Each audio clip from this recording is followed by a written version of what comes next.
Hi guys, welcome to my channel. ಕುಡಿಯೋರಿಗೆ ಮದ್ದು ಕೊಡ್ತಾರೆ. ಮದ್ದು ಕೊಟ್ಟ ಮೇಲೆ ಅದು ಯಾವ ರೀತಿ ಅವರ ಮೇಲೆ ಪರಿಣಾಮ ಬೀರುತ್ತೆ ಮತ್ತು ಇಲ್ಲಿ ಹೊಸದಾಗಿ ಭೇಟಿ ಮಾಡೋರಿಗೆ ಯಾವ ರೀತಿ ಪದ್ಧತಿನ ಪಾಲಿಸಬೇಕು ಅಂತ ಹೇಳ್ಬಿಟ್ಟು ಈ ವಿಡಿಯೋದಲ್ಲಿ ಹೇಳಿದ್ದೀನಿ. ವಿಡಿಯೋ ಸ್ಟಾರ್ಟ್ ಮಾಡೋಕ್ಕಿಂತ ಮುಂಚೆ ದಯವಿಟ್ಟು ನಮ್ಮ ಚಾನಲ್ನ ಇನ್ನೂ ಯಾರ್ಯಾರು ಸಬ್ಸ್ಕ್ರೈಬ್ ಮಾಡ್ಕೊಂಡಿಲ್ವೋ ದಯವಿಟ್ಟು ಸಬ್ಸ್ಕ್ರೈಬ್ ಮಾಡ್ಕೊಳ್ಳಿ. ಹಾಗೆ ಈ ವಿಡಿಯೋಗೆ ಒಂದು ಲೈಕ್ ಕೊಡೋದನ್ನು ಮರಿಬೇಡಿ ಅಂತ ಹೇಳ್ತಾ ವಿಡಿಯೋ ಸ್ಟಾರ್ಟ್ ಮಾಡೋಣ ಬನ್ನಿ. ಬೆಳಿಗ್ಗೆ ನೀವು ಆದಷ್ಟು ಜಲ್ದಿ ಬಂದರೆ ಒಳ್ಳೆಯದು. ಯಾಕಂದರೆ ಒಂದು 6 ಗಂಟೆ ಮೇಲೆ ಆದರೆ ಜನಗಳು ಈ ಥರ ನೋಡಿ ಎಷ್ಟೊಂದು ತುಂಬೋಗಿದ್ದಾರೆ. ಅದಕ್ಕೆ ನೀವು ಮದ್ದು ಕೊಡಿಸೋರು 5 ಗಂಟೆ 5:15 ಒಳಗಡೆ ಬಂದರೆ ನಿಮಗೆ ಅನುಕೂಲ ಜಾಸ್ತಿ ಆಗುತ್ತೆ. ನೀವು ಟೋಕನ್ ತೊಗೊಳೋದಕ್ಕೆ ಕ್ಯೂವಲ್ಲಿ ಹೋಗಿ ದೇವಿ ದರ್ಶನ ಎಲ್ಲ ಮಾಡೋದಕ್ಕೆಲ್ಲ ಕರೆಕ್ಟಾಗಿ ಟೈಮ್ ಸರ್ ಹೋಗುತ್ತೆ. ಟೋಕನ್ ತಗೊಂಡು ಒಳಗಡೆ ಬಂದರೆ ಇಲ್ಲೂ ಕ್ಯೂ ಇರುತ್ತೆ. ಇಲ್ಲೂ ಜನ ಏನು ಕಮ್ಮಿ ಇರಲ್ಲ, ಜನ ಇರ್ತಾರೆ. ಆದಷ್ಟು ಒಂದು 7 ಗಂಟೆ ಒಳಗಡೆ ದರ್ಶನ ಮಾಡೋದಕ್ಕೆ ಟ್ರೈ ಮಾಡಿ. ಯಾಕಂದರೆ 7 ಗಂಟೆ ಮೇಲೆ ಆದರೆ ದೇವಸ್ಥಾನದ ಬಾಗಿಲು ಮುಚ್ಚಾಕ್ತಾರೆ ಮತ್ತು 8 ಗಂಟೆಗೆ ಓಪನ್ ಮಾಡ್ತಾರೆ.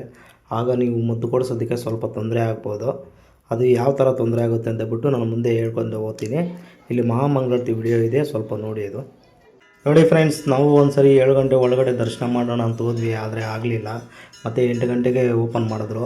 ನಮ್ಮ ಅದೃಷ್ಟಕ್ಕೆ ಆ ಟೈಮಲ್ಲಿ ಮಹಾಮಂಗಳಾರತಿ ನಡೀತಾ ಇತ್ತು. ಸರ್ವೇ ಸಾಮಾನ್ಯವಾಗಿ ಯಾರಿಗೂ ಮಹಾಮಂಗಳಾರತಿ ನೋಡೋ ಯೋಗ ಸಿಕ್ಕಲ್ಲ. ಆ ಟೈಮಲ್ಲಿ ತೆಗೆದಿರೋ ವಿಡಿಯೋ ಇದು, ನೀವು ನೋಡಿ ಕಣ್ಣು ತುಂಬ್ಕೊಳ್ಳಿ. ಸ್ವಲ್ಪ ಮುಂದೆ ಬಂದರೆ ಗರ್ಭಿಣಿಗೆ ಕಾಯಿನ ಮೆತ್ತಾ ಇರ್ತಾರೆ.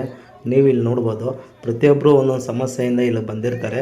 ಆ ತಾಯಿನ ನೆನೆಸ್ಕೊಂಡು ಕಾಯಿನ ಮೆತ್ತಿ ಆಗುತ್ತಾ ಇಲ್ವೋ ಅಂತ ಬಿಟ್ಟು ಟ್ರೈ ಮಾಡ್ತಾ ಇರ್ತಾರೆ. ನೀವು ಒಂದ್ಸರಿ ಟ್ರೈ ಮಾಡಿ. ದರ್ಶನ ಮುಗಿಸ್ಕೊಂಡು ಹೊರಗಡೆ ಬಂದರೆ ಇಲ್ಲಿ ಪಕ್ಕದಲ್ಲೇ ನೀವು ಗಮನಿಸ್ಬೋದು, ಇಲ್ಲಿ ಬೇಜಾನ್ ಜನ ಪೂಜೆ ಮಾಡ್ತಾ ಇರ್ತಾರೆ. ಇವರೆಲ್ಲನೂ ಹೊರಗಡೆಯಿಂದ ಪೂಜೆ ಸಾಮಾನು ದೀಪ ಎಲ್ಲ ತಂದಿರ್ತಾರೆ.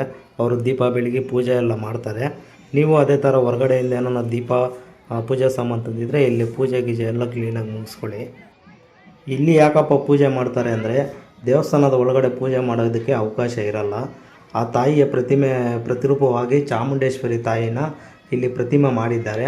ಅದಕ್ಕೆ ಪ್ರತಿಯೊಬ್ಬರು ಇಲ್ಲೇ ಪೂಜೆ ಮಾಡ್ತಾರೆ, ದೀಪ ಬೆಳಗ್ತಾರೆ. ಇಲ್ಲಿ ಭಕ್ತಾದಿಗಳು ಸುಮಾರು ದೀಪಗಳನ್ನು ಬೆಳಗಿರ್ತಾರೆ. ಅದನ್ನು ನೋಡೋದಕ್ಕೆ ಆ ಕ್ಷಣ ಒಂಥರ ಸುಂದರವಾಗಿರುತ್ತೆ. ಈ ಜಗತ್ತಿನಲ್ಲಿ ಸಾವಿಲ್ಲದ ಮನೆ ಹೇಗಿಲ್ವೋ ಆ ಥರ ಸಮಸ್ಯೆ ಇಲ್ಲದ ಮನುಷ್ಯ ಅಂತೂ ಇಲ್ಲವೇ ಇಲ್ಲ. ಏನೇ ಸಮಸ್ಯೆ ಇರಲಿ, ನಿಮ್ಮ ಮನಸ್ಸಿನಲ್ಲಿ ಆ ತಾಯಿನ ನೆನೆಸ್ಕೊಂಡು ಪ್ರಾರ್ಥನೆ ಮಾಡ್ಕೊಳ್ಳಿ. ನಿಜವಾಗಲೂ 100ಗೆ 100% ನಿಜವಾಗಲೂ ಆಗುತ್ತೆ. ಇದು ಸತ್ಯ. ನೋಡಿ ಗಾಯ್ಸ್, ನೀವೊಂದು ನೆನಪಿನಲ್ಲಿ ಇಟ್ಕೊಬೇಕು. ಯಾಕಂದರೆ ಇಲ್ಲಿ ಪ್ರತಿಯೊಬ್ಬರು ಬರೋದು ಒಂದೊಂದು ಸಮಸ್ಯೆಯಿಂದನೇ. ಕೆಲವರಿಗೆ ಕುಡಿಯೋರ ಸಮಸ್ಯೆ ಇದ್ದರೆ, ಕೆಲವರಿಗೆ ಮನೆ ಸಮಸ್ಯೆ ಇರುತ್ತೆ, ಇನ್ನು ಕೆಲವರಿಗೆ ಆರೋಗ್ಯ ಸಮಸ್ಯೆ ಇರುತ್ತೆ, ಇನ್ನೂ ಬೇರೆ ಬೇರೆ ಯಾವುದೋ ಒಂದು ಸಮಸ್ಯೆಯಿಂದನೇ ಇಲ್ಲಿ ಬಂದು ಪೂಜೆ ಮಾಡಿ ದೀಪ ಬೆಳಗ್ಗೆ ಹೋಗ್ತಾರೆ ಭಕ್ತಾದಿಗಳು. ನಿಮಗೂ ಏನೇ ಸಮಸ್ಯೆ ಇರಲಿ, ಆ ತಾಯಿನ ನೆನೆಸ್ಕೊಂಡು ಇಲ್ಲಿ ದೀಪ ಬೆಳಗ್ಗೆ ಪೂಜೆ ಮಾಡಿ, ಎಲ್ಲ ಒಳ್ಳೆಯದಾಗುತ್ತೆ. ನಿಮಗೆ ಇನ್ನೂ ಒಂದು ಕೆಲಸ ಬಾಕಿ ಇದೆ, ಹರಕೆಕಾಯಿನ ಕಟ್ಟೋದು. ಮದ್ದು ಯಾರು ಬಿಡಬೇಕಂತ ಹೇಳ್ಬಿಟ್ಟು ಇಲ್ಲಿ ಬಂದಿದ್ದಾರೋ ಅವ್ರ ಕೈಯಲ್ಲಿ 9 ವಾರ ಹರಕೆಕಾಯಿನ ಕಟ್ಟಿಸಿ.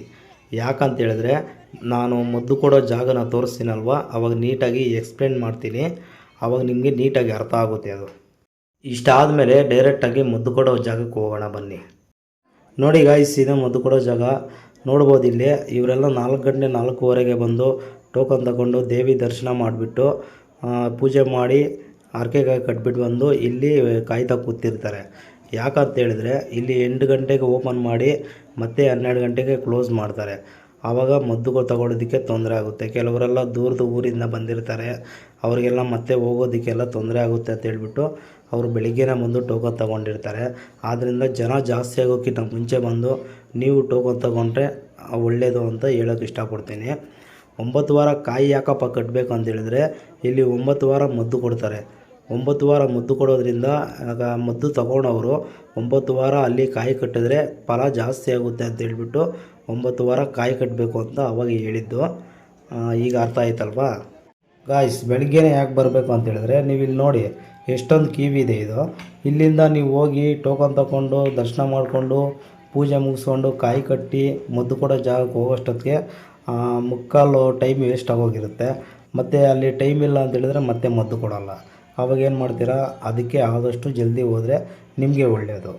ಎಲ್ಲ ಆದಮೇಲೆ ದೇವಸ್ಥಾನದಿಂದ ಹೊರಗಡೆ ಬಂದರೆ ಇಲ್ಲಿ ನೋಡ್ಬೋದು ನೀವು, ಕಾಟೇರಮ್ಮ ದೇವಿನ ಚಾಮುಂಡೇಶ್ವರಿ ರೂಪದಲ್ಲಿ ಪ್ರತಿಮೆ ಮಾಡ್ತಾ ಇದ್ದಾರೆ. ಯಾರಿಗಾದರೂ ಧನ ಸಹಾಯ ಮಾಡೋ ಶಕ್ತಿ ಇದ್ದರೆ ಧನ ಸಹಾಯನೂ ಮಾಡ್ಬೋದು.